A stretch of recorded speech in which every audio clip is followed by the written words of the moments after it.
किया रे पढ़नी न लिखनी माई हर गावे के सिखावा अकिलोई क्या बोलावे माई सुमिरन में आवा किलोई क्या बोलावे माई सुमिरन में आवा कि बिड़वा के तार माई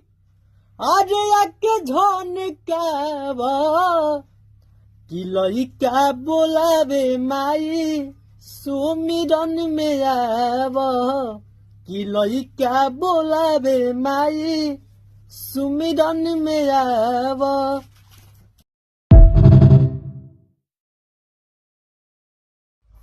किया रे पढ़नी न लिखनी माई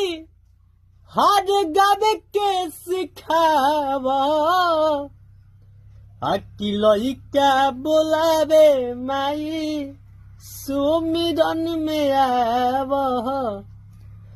किलोई क्या बोलावे माई सुमिरन में आवा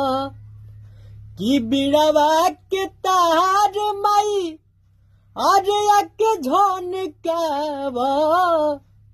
किलोई क्या बोलावे माई सुमिरन में आवा किलोई क्या बोलावे माई सुमिरन में आवा।